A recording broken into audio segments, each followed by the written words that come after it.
Welcome to America, Mr. Mandela. I'm Ken Edelman. Those of us who share your struggle for human rights and against apartheid have been somewhat disappointed by the models of human rights that you have held up since being released in jail.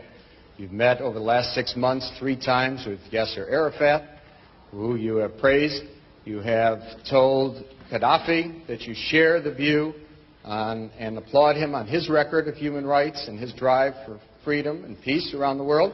And you have praised Fidel Castro as a leader of human rights and said that Cuba was one of the countries that's head and shoulders above all other countries in human rights, despite the fact that documents at the United Nations and elsewhere show that Cuba is one of the worst.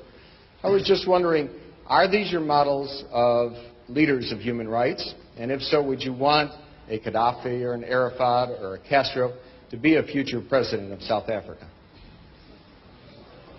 One of the mistakes which some political analysts make is to think that their enemies should be our enemies.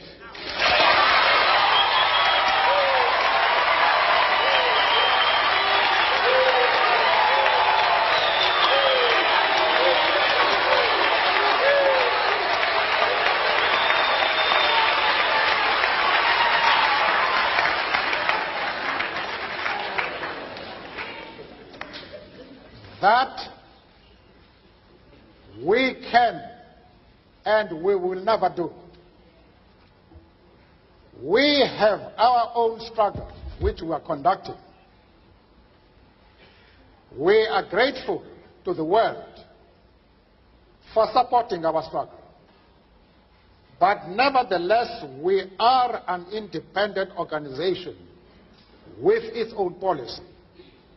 And the attitude of every country towards, our attitude towards any country is determined by the attitude of that country to our struggle.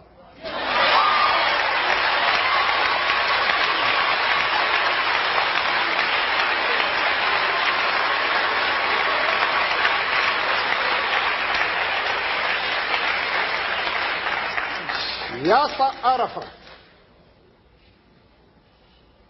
Colonel Gaddafi, Fidel Castro support our struggle to the hilt.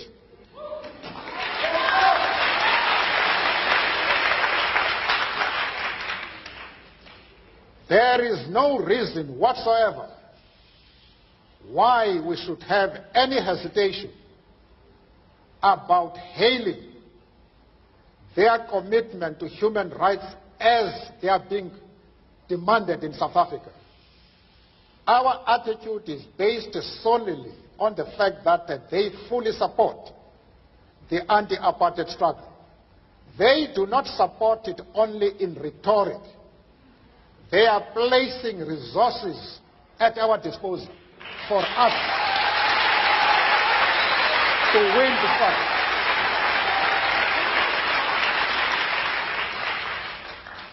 That is the position.